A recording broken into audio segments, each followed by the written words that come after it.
We have a follow-up on this story. This is about the doctor who had misdiagnosed autoimmune conditions. Like, you'll see the little iCard pop up if you want to catch part one of this, but it was a very fascinating story, and I thought it was very interesting to bring forth because it was something that I was researching fairly heavy not that long ago, and what you can do to positively affect your autoimmune condition. It doesn't have to be a death sentence. It doesn't have to be something that you carry on your back forever. If you make little incremental changes to your diet, you start cutting out refined carbohydrates, you start tailoring back your sugar intake, there's a lot of stuff that you can accomplish through just diet and moderate exercise alone. And that's what this story was putting forth, and her transformation by the end of the story was fairly amazing. So I'm very interested to see how this ends up going. In part one, she shared the story of how nearly died from an advanced stage of autoimmune disease. It was fairly amazing what the transformation she made was and how close to death she actually was. Losing her hair, losing her nails, looking like Gollum by the end of it. It was pretty atrocious. And how she achieved remission by creating a healing roadmap that addresses the physical triggers involved with disease formation. Now she'd like to share how she exited out of remission and into a space where complete healing exists. The journey begins with perception. How you think about a disease determines whether you fully heal, stay sick, or remain stuck in remission. You have to want to get better, okay? You don't want to be trying to fix the symptoms, okay? You have to have that big overarching goal, okay? You want to get better, okay? And then accomplishing those little goals, those little steps of getting incrementally better. And it's like, okay, if you're diabetic, let's just say, and you're on a whole host of pills, okay? And some of those pills might be to counteract the other pills, side effects that are on there. And you got a fistful of big pharma every day that you got to take, okay? Now, if you exercise, you might be able to take off that one. And then you know what? Hey, if you get your diet under control for a certain amount of time, you can get rid of that one. And then you lower body fat percentage, you can get rid of that one. And then all of a sudden you went from 7 or 8 pills to maybe 2. And then you continue on that path. And then guess what? Eventually they're all gone because you have a lot of control on your own life. I'm not just saying stop your prescribed medication cold turkey. I would not be that stupid to make. I just pick up heavy things and put them down.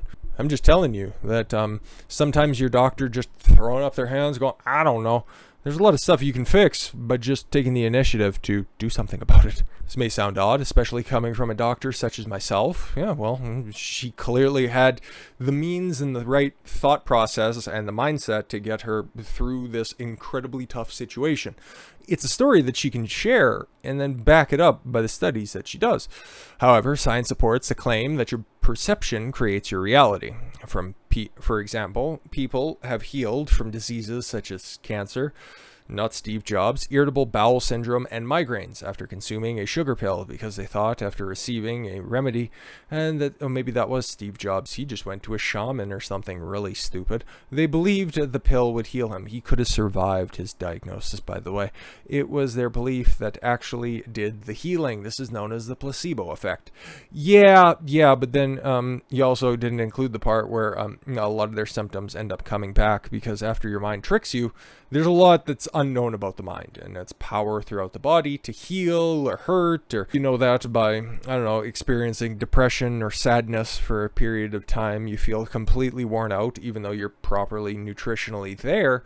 You just don't have the energy for it, okay? You can fix everything, but your mind just tells you that you're sad and you're going to feel sad right now. And everything just kind of slows down. Or if you're anxious, you're just hyper for no good reason. Or you're just coming down off of a very long narcotics binge, okay? One of those two things, right? Which mind is awfully powerful. The women who believed they were prone to heart disease were nearly 4 times more likely to die from heart disease compared to women who believed that they didn't believe that they were prone to heart disease. My mistake. This is powerful and documented example of how negative belief or perception can make you sick. The power of perception played a critical role in her story. Many people would view my remission from serious autoimmune disease as a good thing. In fact, remission is usually the goal when you have an autoimmune disease, but it is often believed that these diseases can't be cured. Yeah, but what is remission? It goes away. Work hard to stave it off. It's like right now for me, as I'm recording this, I don't know if you guys are seeing this, that means that my death was in remission. So that's pretty cool. According to the National Cancer Institute, complete remission means all signs and symptoms of cancer have disappeared, although cancer still may be in the body. So it's cured, but it's still coming for you. And if you're prone to negative feelings such as, oh, cancer's around the corner, please don't get a full body scan, okay? Because they're going to find a bunch of stuff in your body. I'm not saying don't go get a physical from your general practitioner.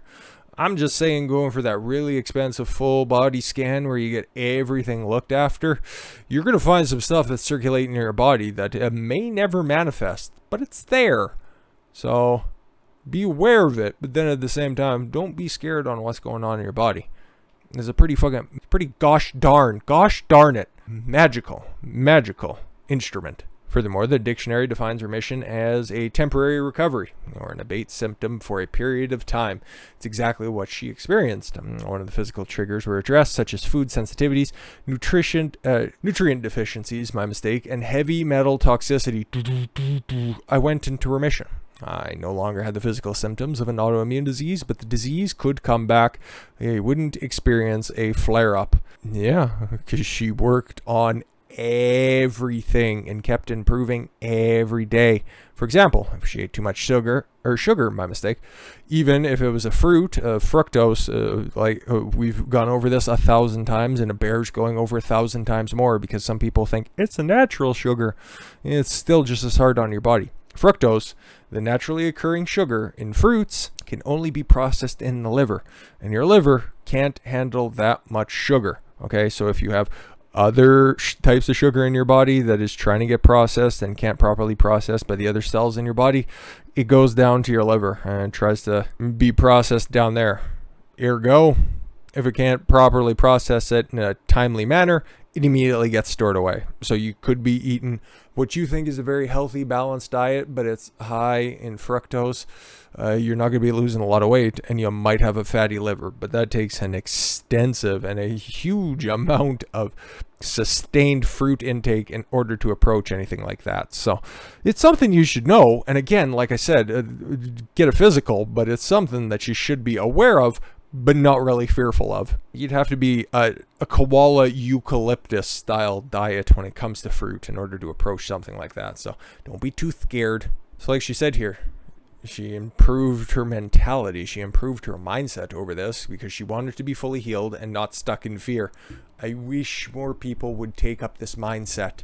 So I decided not to settle for remission and continued searching for answers. I soon realized that in order to fully heal from my disease, I have to address the root cause. But the root cause of the disease often doesn't exist on the physical level. For instance, Western medicine acknowledges that roughly 90% of all disease is either caused by or related to stress. Yes, the stress in the technical term, like external force pressing on a fixed object. That is stress, okay? Inflammation is a type of stress. That's why 90% can be chalked up to stress. If you're stressed physically, mentally, or emotionally, your sympathetic nervous system is activated, which causes a release of adrenaline, cortisol, and other biochemicals that are designed to get you into a stressful situation.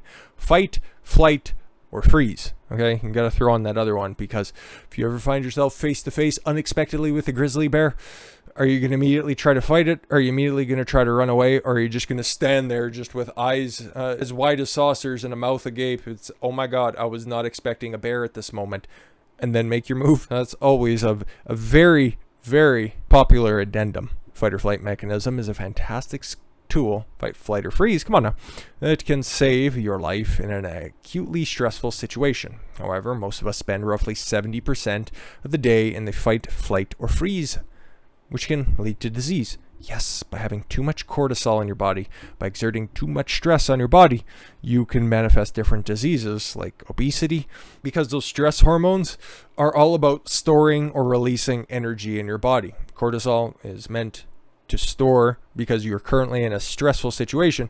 Your body doesn't want you to be in a stressful situation any longer, so it's going to try to keep everything safe going forward.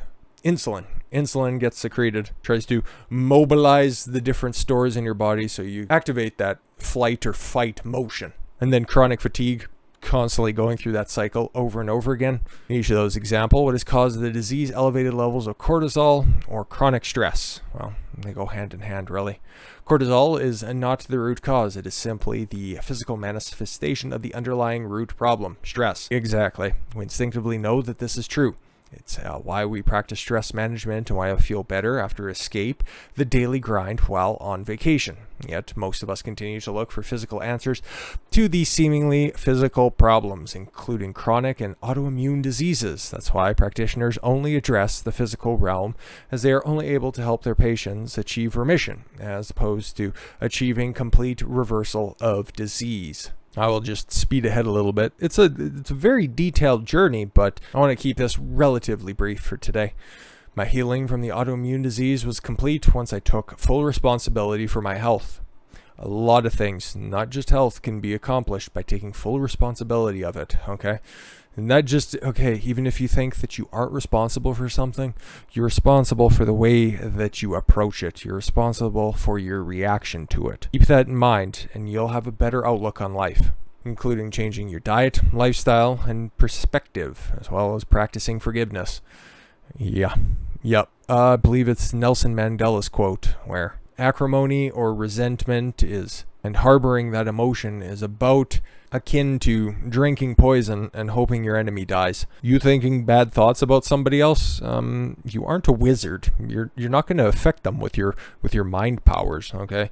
You're only hurting yourself. You got to let go whatever they did to you, okay? If somebody took some money from you, hey, you know what? It was only $20. And guess what? They're out of your life for $20, okay? You got off cheap, okay?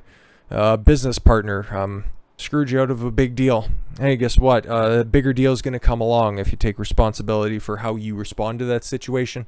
And guess what? Okay, they'll just go ahead and continue to screw other people. And you know what? Eventually they'll get to the wrong person, and you know what? Their day will come. You don't have to keep harboring these negative emotions. It does nobody any good.